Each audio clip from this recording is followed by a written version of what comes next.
Have you ever dreaded a place so much that it started ruining the day before it even began? It's Sunday evening. The weekend isn't over, not really, but something in your chest already knows. Tomorrow you go back to the room, the messages, the people, back to the quiet knot in your stomach that has become so normal you forgot it wasn't always there. Maybe it's one person whose mood decides the weather for everyone. Maybe it's a boss who rules through fear. Maybe it's a whole floor full of gossip and blame, where everyone is protecting themselves and no one feels safe. You walk in, and your shoulders climb toward your ears, and they stay there until you leave. Here's the truth almost no one will tell you. That heaviness is not proof that you're weak. A poisoned room poisons everyone who breathes it. Strong people feel it too.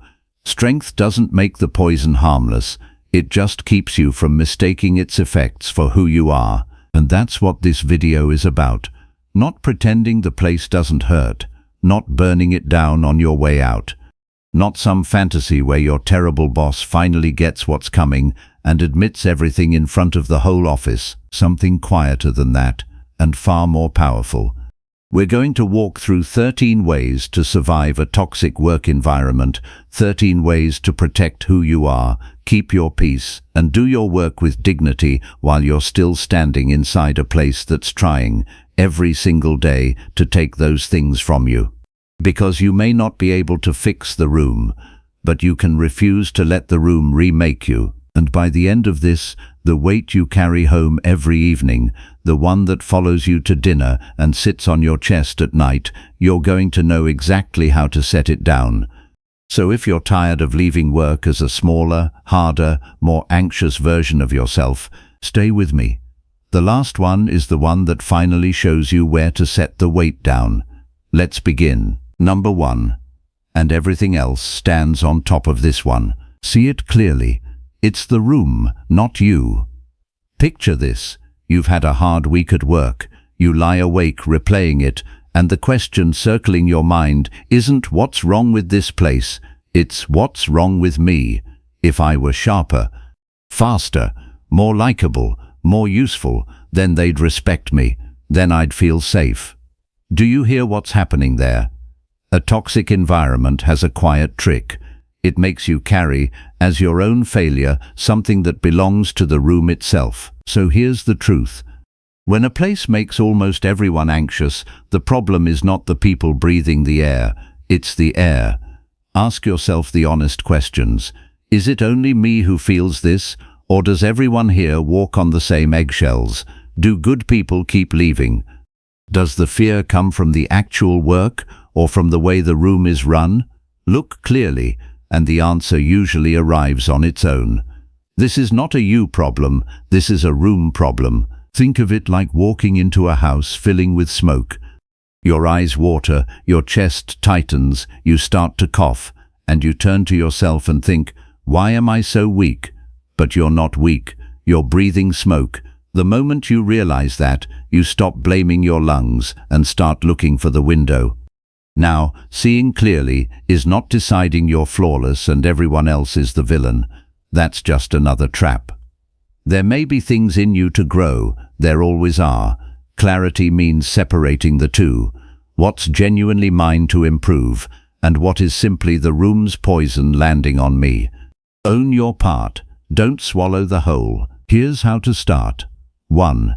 When the shame rises, pause and ask, is this mine? Or is this the room's? 2. Look at the pattern, not the single bad day. Does this happen to everyone, again and again? 3. Stop apologizing for existing. You do not owe a broken room an explanation for taking up space. The next time that place makes you feel small, remember this. You are not the problem in a room that makes everyone anxious. You are a person breathing bad air. The air is still bad, knowing it doesn't clean the room. But the moment you know the difference, you stop turning its damage into a verdict on yourself. Number 2. This is the one that gives you back your days. Between what happens to you and how you answer it, there is a space. And in that space is where you either lose yourself or keep yourself. Picture this. A coworker makes a cutting little remark in a meeting, a small laugh, a dismissive word, and instantly the heat rises in your chest. Your face gets warm. Every instinct says fire back, defend yourself, put them in their place, and whatever you do in that next half second decides the whole story. Here's the truth. The remark was theirs, but the response is yours to answer for. And a toxic room is always trying to yank that response out of you before you've had the space to choose it, because a person who reacts on command is a person who can be steered. Think of it like a hook lowered into the water. Every provocation is bait, and a fish that bites every time can be pulled anywhere. But the moment you learn to pause, even one breath, even 3 seconds, you slip the hook. You're no longer something they can reel in. Now hear this carefully, because it matters. That pause is yours to practice. But the steadiness you find inside it was never something you manufactured on your own. Calm is not a trophy you built. It's closer to a gift you're learning to protect. Your part is the pause. The quiet that fills it is given, and your job is not to waste it. Here's how to start. 1. When the heat rises, don't fight it and don't obey it. Just breathe. Once. Let the moment be quiet. 2. Name it silently. This is anger. This is hurt. Naming it breaks the automatic snap. 3. Then choose your response from who you want to be, not from the heat of the second, and notice what that pause protects. It's not really about them at all. It's about the half second where you get to stay yourself instead of becoming whatever they were trying to turn you into. That gap is the one piece of ground no one at work can take unless you hand it to them. The next time someone at work tries to push your buttons, remember, their behavior doesn't define you, your response does. And in the pause before you answer, you are quietly free. Number 3. And letting go of this one ends a private war you can never win. Stop expecting a toxic place to be fair. Think about the last time you were overlooked at work. You did the work, you earned the credit, and it went to someone else, someone louder, someone closer to the boss, someone who did less. And that feeling washed over you. How could they? This isn't right. I would never do that to someone. Here's the hard truth. A toxic environment rarely runs on fairness. Whether it's through fear, favoritism, or just plain dysfunction, bad systems, weak leadership, everyone covering themselves, it keeps people off balance. Expecting it to suddenly be just, to reward the right people, to see your effort, to play by decent rules, is like standing in a storm and being shocked every time that it's raining on you. And accepting that doesn't mean you have to stand in the rain forever. Accepting what a place is tells you which room you're standing in. It doesn't require you to stay in it. Picture someone standing in the rain, furious at the sky. Why is it raining on me? It's not fair. But the sky isn't cruel to them personally. It's just weather. And the person who understands that stops arguing with the clouds and simply picks up an umbrella. That's the shift. You stop demanding that a broken place behave like a fair one. Not because injustice is okay, it isn't. But because your peace cannot depend on a room that was never going to give you what it doesn't have. And here's the deeper release underneath it. When something is genuinely wrong, you don't have to pretend it's fine, and you don't have to become its judge either. You can act wisely, speak up when it's right, keep a record, make good choices for your own path, and still let go of the need to force the scales even with your own 2 hands. The setting right of things is not a weight you were built to carry alone. Here's how to start. 1. When disappointment hits, ask, was I expecting a broken place to act like a healthy one? 2. Separate what you can influence from what you can't, and pour your energy only into the first. 3. Lower the expectation, not your standards. Expect less fairness from them. Never expect less integrity from you. The next time the place lets you down, pause and remind yourself, I'm standing in weather, not receiving a verdict. and the storm loses its power to break your heart the moment you stop expecting it to be gentle. Number 4. And this one frees up more energy than you'd believe, because it ends a job you were never hired to do. Stop trying to fix them. Stop trying to save them. Picture this. There's someone at work who makes your days harder, and yet you can see it. The good buried under the bad. The wound underneath the sharp behavior. And so you decide, quietly, that you'll be the one who reaches them. With enough patience, enough kindness, enough of yourself poured in, you'll melt whatever's frozen in there. And so you pour, and the well never fills. Here's the truth. You cannot love a toxic person into changing. You cannot argue them into respecting you, or be good enough for long enough to heal what's broken inside them. That door only opens from the inside, and no amount of you standing outside it, knocking, is going to turn a handle that only they can reach. Think of it like trying to warm a house by standing outside and breathing on the windows. You can breathe until you collapse. The cold inside doesn't change. The warmth was never something you could deliver from out there. And this is where a weight lifts, if you let it. Their heart is not in your hands. It never was. You are not that person's healer, and you are not their judge. Those were never your seats to sit in. When you finally set both of them down, all that energy you were spending at a locked door comes flooding back to you. Here's how to start. 1. Notice when you're managing someone else's growth instead of your own peace, and stop. 2.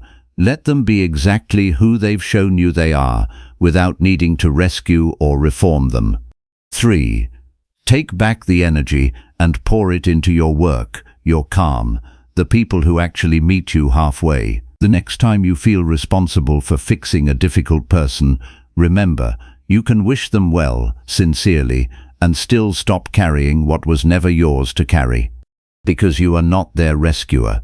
And giving that role back is where a huge part of your freedom begins. Number 5. And this one can quietly change your whole experience of that place. Find the steady ones inside the walls. Here's what a toxic environment does best. It isolates you. It makes you feel like it's you against the entire building, like everyone else is fine with how things are, and you're the only one drowning. And in that isolation, everything gets heavier. You start to doubt what you're seeing. Maybe it really is just me. Here's the truth. Toxic places run on that loneliness, but you are almost never as alone as the room makes you feel. Somewhere in those walls, there's usually at least one other person who sees it too. One steady soul who hasn't been swallowed by the poison. And you don't need the whole room on your side. You need one. Think of it like a single lamp in a dark room. It doesn't erase the darkness. The room is still dark. But one small steady light changes everything about how it feels to stand in there. You can breathe, you can see, you're not lost anymore. It's the coworker who catches your eye across a bad meeting with a look that says, quietly, I saw that too. In that single glance, something in you settles. You're not imagining it, you're not the problem, you're not alone. But trust slowly. In a toxic place, shared frustration can look like loyalty long before it actually becomes loyalty. And the person venting with you today isn't always safe with what you said tomorrow. Let the steady ones prove themselves over time. Real ones will, but keep this clean because it matters. Finding your steady ones is not building a faction to gossip or gang up on someone.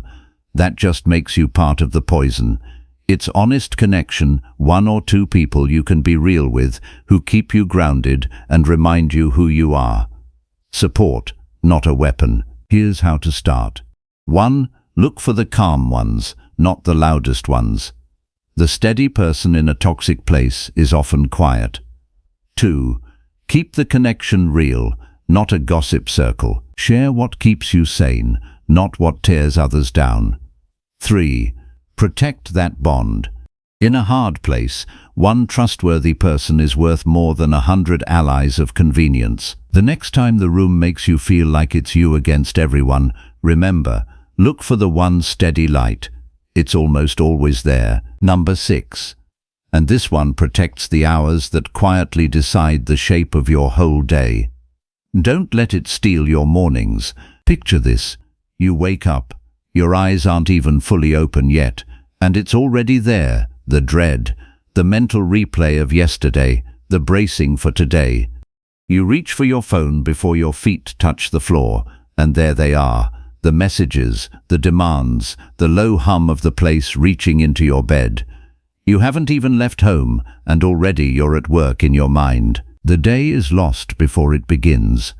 Here's the truth. Whoever owns your morning owns your whole day.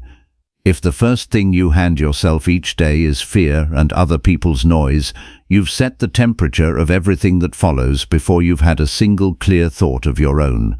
Think of your morning like the first color dropped into a glass of clear water. One drop of ink at the start, and the whole glass turns. Start the day already braced, already anxious, already at war, and that color spreads through every hour after it.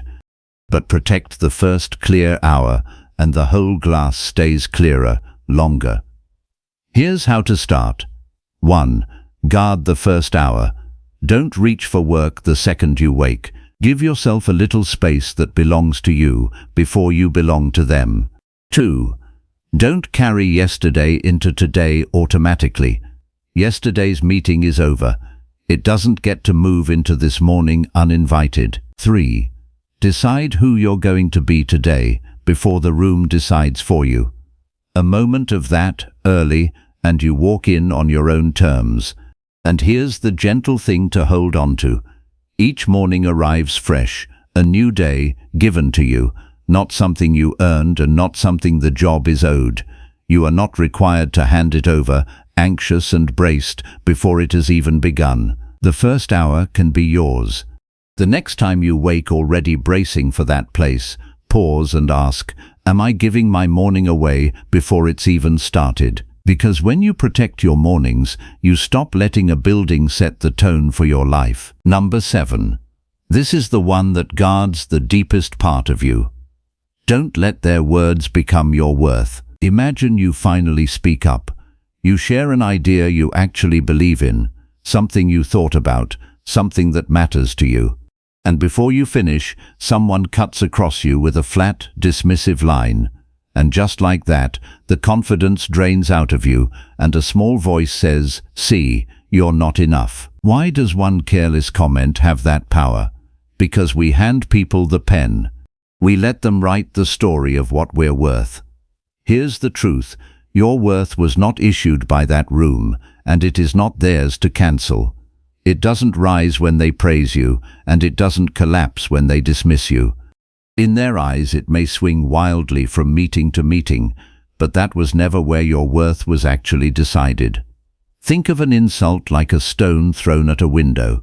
If there's already a crack in you that agrees, maybe they're right, maybe I am too much, too little, the stone finds that crack and breaks through.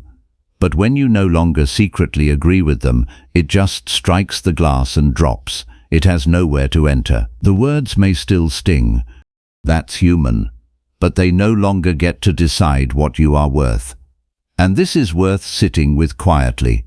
That steadiness, the sense of a worth that doesn't rise and fall with another person's mood, is not something you talk yourself into by force. It rests on knowing where your worth actually came from, and that it was placed in you long before any of them ever spoke a word. It's not something they granted, so it's not something they can take. Here's how to start. 1. When a comment stings, pause before you swallow it whole. 2. Separate the fact from the opinion. Is there something true here to grow from, or is this just their bad day landing on me? Keep the first, drop the rest. 3. Stop auditioning for the approval of people committed to withholding it.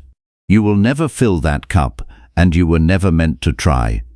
The next time someone's words shake you, ask yourself, am I letting this define me, or do I already know the truth about who I am? Because no one's words can shrink your worth unless you hand them the pen. Number 8. And this one makes you almost impossible to drag into the mud. Respond with calm, not with fire. Picture this. Someone at work is trying to get a rise out of you, a jab in front of others, a comment designed to make you look bad, or to bait you into a fight in the open. Your heart pounds. The perfect cutting reply is right there on your tongue, and every part of you wants to let it fly. But what if, instead, you gave them almost nothing? A calm face, an even voice, a short, unbothered word, and then you move on. Here's the truth. Fire needs fuel. When someone brings you their heat and you bring heat back, you've just handed them exactly what they came for. But calm starves it. The person who stays steady in the face of provocation isn't weak. They're the only one in the room who can't be moved. Think of your calm like deep water. Someone throws a stone in, hoping for a splash, hoping to see the whole surface break, but deep water takes the stone and barely ripples. It doesn't fight the stone, it simply absorbs it and returns to stillness, and the person who threw it is left standing there with nothing. Now, becoming calm and unremarkable in those moments is not about swallowing your voice forever. There's a time to speak clearly and firmly, and we'll get there. This is about the provocation, the bait, the little trap. When someone is fishing for your reaction, the most powerful thing you can do is become quietly boring to them, not to punish them, to protect your own peace and stay out of a fight that only ever costs you. Here's how to start. 1. When someone provokes you, pause and breathe before a single word leaves your mouth. 2. If a response is truly needed, keep it calm, short and to the point. Say less than they expect. 3. Refuse to perform. Don't give them the drama, the defense, the reaction they're fishing for. Let the silence do the work, and remember what calm actually is here. It's not that you're superior to them, that's just pride wearing calm as a costume. It's that, in this moment, by a strength you didn't invent, you're choosing steadiness over the fight. Keep it humble, and it stays clean. The next time someone tries to pull you into their storm, pause and ask, will answering this fix anything, or just feed the fire?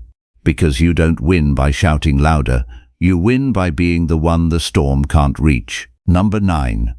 This is the practical armor, the lines that keep the room from reaching all the way inside you. Protect your energy with boundaries. Picture this. A coworker drops a last-minute task on your desk, already assuming you'll say yes. Someone pulls you toward the gossip circle, and staying out feels risky. Your evenings and weekends keep disappearing into a job that behaves as if every hour of your life belongs to it. And that heavy word settles in your chest, obligation, right beside the quiet resentment of knowing that some of this was never yours to carry. Why is it so hard to draw a line? Because we're afraid of the cost. If I don't play along, I'll become the outsider. If I say no, they'll call me difficult. And in an unhealthy workplace, difficult people can be ignored, blamed, or pushed aside. Here's the truth.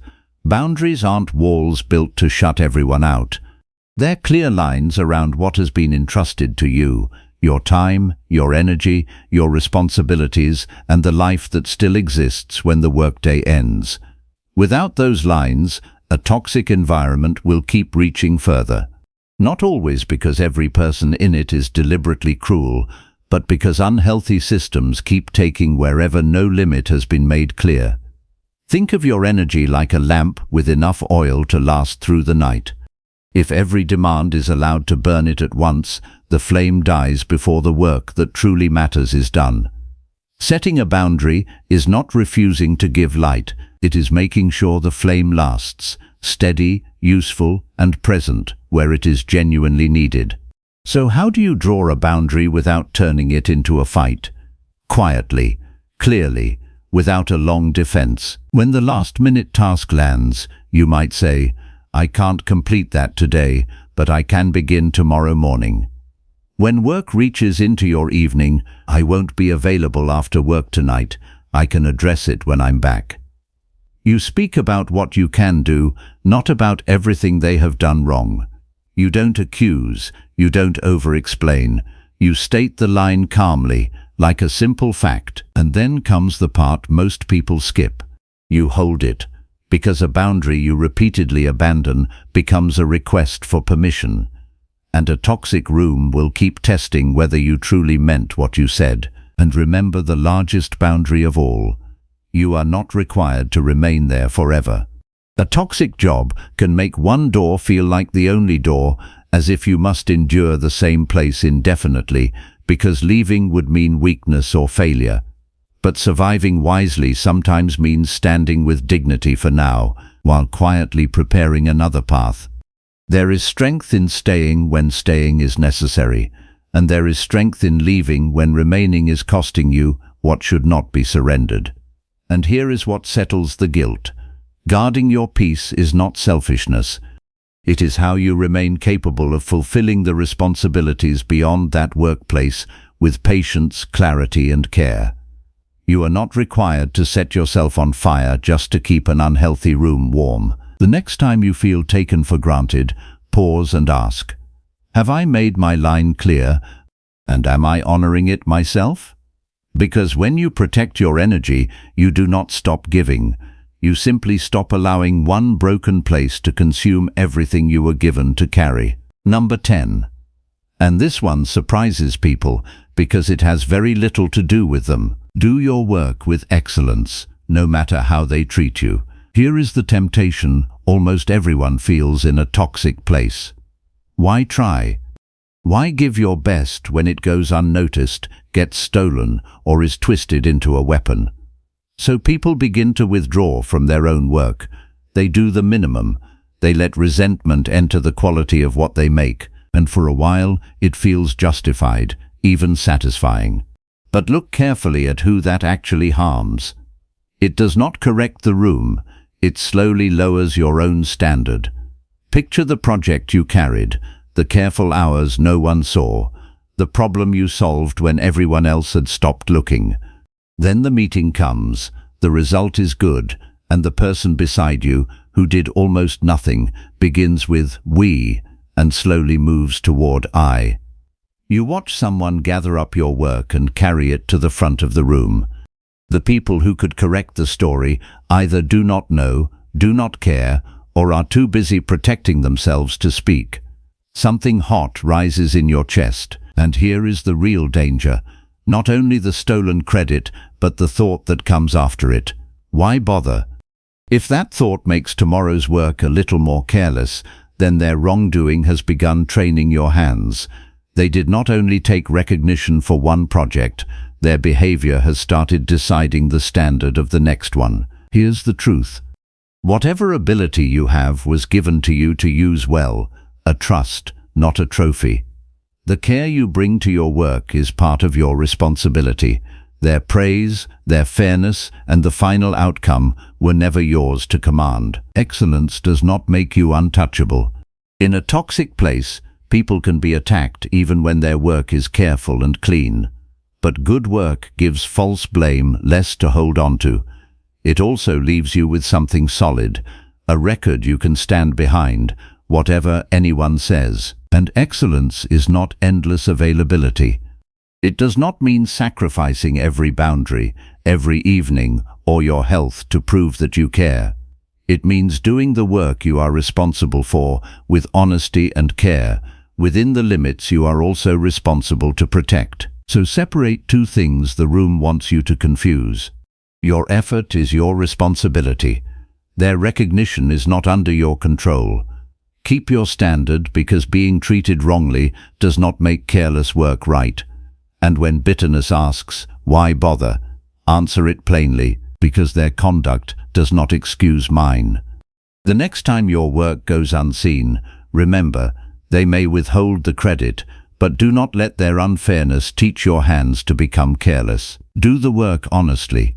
Use well what you were given, and leave the applause where it belongs, outside your control. Number 11. And this is the one that protects what you carry out of that building when the job is finally over. Refuse the poison. Do not become what hurt you. Here is the danger no one warns you about when you enter a toxic workplace. The worst thing it can do is not simply exhaust you. It can teach you its habits. Picture it happening slowly. In the first month, the gossip disgusts you. 6 months later, you are standing in the same circle, speaking in the same lowered voice, because it feels like the safest place to stand. At first, you try to judge people fairly. A year later, you assume the worst before anyone has even spoken. Then you carry the office's bitterness through the door and release it onto people who had nothing to do with it. The harm did not remain at work. It learnt your voice. Here's the truth. Repeated exposure leaves marks. Stay long enough in a room built on fear and blame, and you do not only breathe its atmosphere in, you may begin breathing it back out, not because you created the poison, and not because you are beyond repair. It is simply what unguarded habits do when they are repeated long enough. Think of smoke clinging to your clothes. After a while, you stop noticing it on yourself, but everyone who comes near you can still smell it. So build a threshold. Before you enter, remind yourself, I am responsible for my conduct, even when theirs is poor. When you leave, pause before carrying the whole room into the rest of your life. Refuse the small poisons. Do not repeat the gossip. Do not return humiliation for humiliation. Do not let unfairness become the language you speak. And when someone behaves badly, leave room for what you do not know. Ask, what might they be carrying that I cannot see? Not to excuse wrongdoing, not to deny what happened, but to stop another person's hardness from hardening your own heart. And this is the part to hold carefully. The good in your character is not something you created from nothing and now get to boast about. It was given to you, placed in your care, and made part of your responsibility. Guarding it means refusing to use another person's wrongdoing as permission for your own. The next time the room tries to make you colder, remember, the goal is not to defeat everyone inside it. The goal is to leave without having learnt their cruelty. Number 12. And this one helps you stop surrendering the hours that come after work. Leave the room in the room. Stop carrying it home. You know the scene. The workday is technically over. You are sitting somewhere else now, but the meeting is still happening in your head. The unfair comment, the look on their face, the words you wish you had used. So you replay the argument, and this time you win. Then you replay it again. The evening continues around you, but you are not really inside it. Someone who is not even present has occupied the best chair in your mind. Here's the truth. Replaying the moment changes nothing in the room you left. Not one fact shifts because you found the perfect answer 3 hours too late. All it does is allow a toxic workplace to charge you for time it is not even paying for. It already took the workday. Do not volunteer the whole evening as well. Give the day a clear edge, a short walk, a doorway where you pause, a breath in the car before you step out, something small that tells your mind, the workday ends here. And when the replay begins anyway, because sometimes it will, notice it without obeying it. Say quietly, I am back at work in my head, and it is costing me this moment. If practical action is needed, write it down. Decide when you will deal with it, then leave it for that time. You do not have to force yourself to feel fine. You do not have to pretend the day did not hurt. You are simply refusing to solve tonight what cannot be solved tonight. And when the thought returns 20 minutes later, set it down again. You were never required to carry the entire weight of that place through the night. Some of it belongs to tomorrow's task, some of it belongs to other people, and some of it was never yours to carry at all. The evening in front of you is a gift. The job did not give it to you. So the next time the office follows you through your own front door, notice the heavy coat you are still wearing. Then take it off. Number 13. The hardest one, and the one that finally shows you which part of the weight was never assigned to you. Release what you cannot control. Even after you have seen the room clearly, guarded your conduct, kept your standard and drawn your lines, one burden often remains: the injustice. You are still turning it over at night, still waiting for the cruel boss to be exposed, still hoping the person who stole the credit will finally be seen for what they did. You want the story to balance, and you want to witness the moment it happens. That desire is understandable, but it can become another chain, because as long as your ability to rest depends on seeing the reckoning, part of you is still standing at the door, waiting for the person who wronged you to return and make everything right. They may never return. The truth may not become public on the schedule you want. And if your peace is tied to that moment, you have tied your rest to the very people least likely to give it back. Think of carrying a bag of stones, one stone for every wrong. You carry it because you do not want the account to be forgotten. You are afraid that setting the bag down will somehow make the wrong less real. But the weight is not preserving the truth, it is only bending your back. So the final release is not passivity.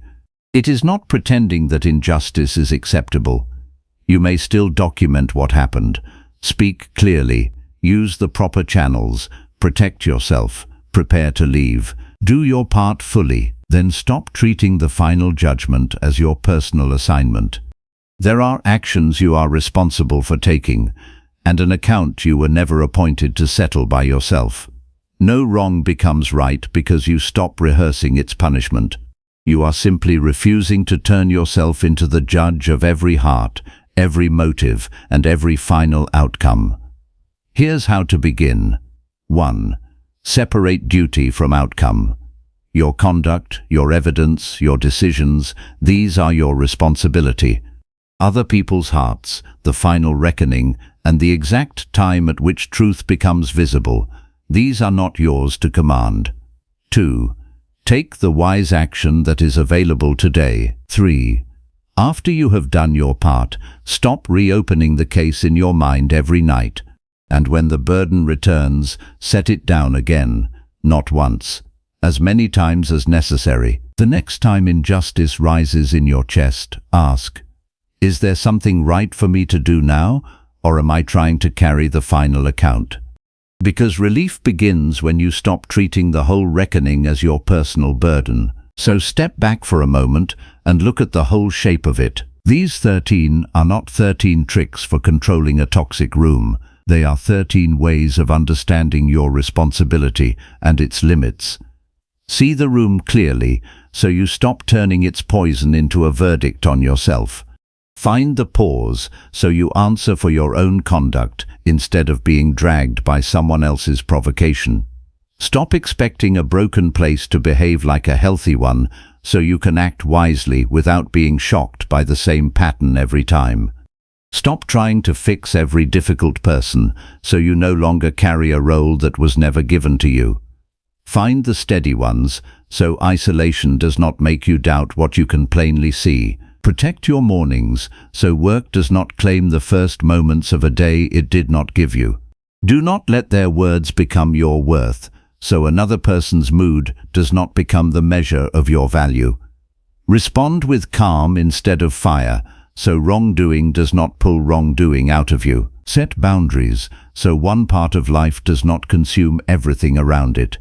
Do your work with excellence, so unfairness does not teach your hands to become careless. Refuse the poison, so another person's cruelty does not become your own habit. Leave the room in the room, so the workplace does not continue billing your mind after the day has ended. And release what you cannot control, so you stop carrying the final account as though it had been assigned to you. See what they build together? Not invulnerability, not total control, not a version of you who feels nothing.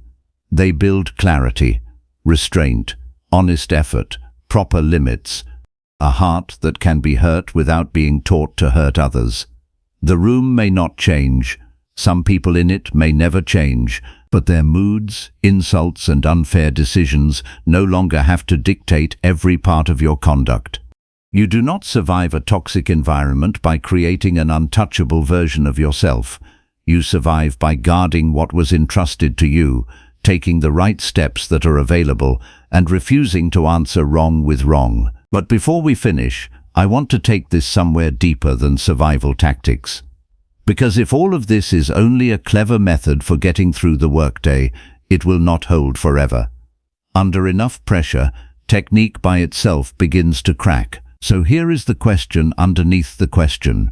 Why does it matter how you carry yourself inside a place that treats you badly? Because every day in that environment is strengthening some habits and weakening others. Every time you see the room clearly, instead of blaming yourself for all of it, you practice honesty. Every time you pause, instead of answering cruelty with cruelty, you practice restraint.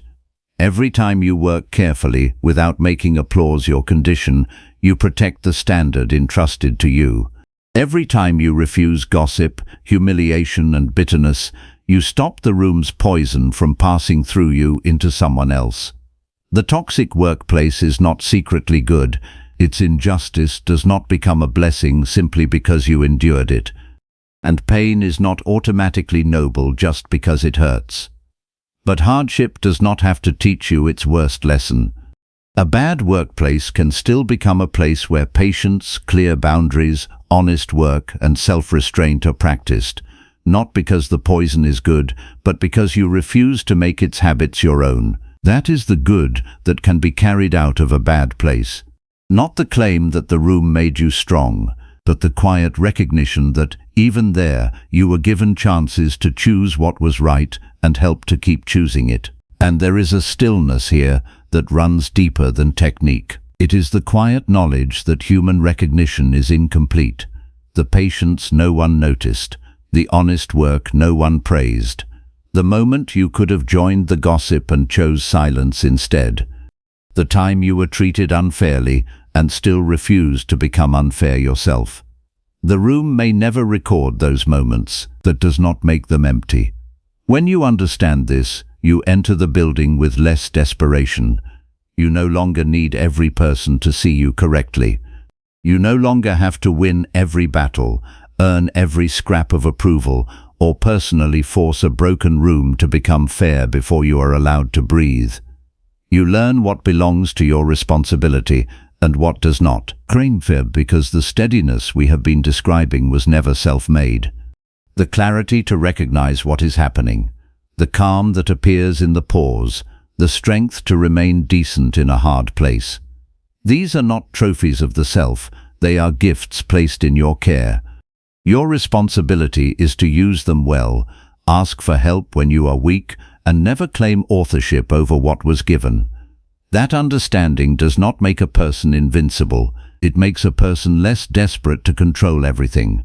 And that is where a quieter kind of freedom begins, even before the room changes, and even if it never does. So let me gather this into one final distinction. You have been pressured, in 100 quiet ways, to live as though everything depends on you, as though you must earn every scrap of safety, win every person's approval, protect yourself perfectly, change every difficult heart, and personally guarantee that justice appears in every unfair room you enter.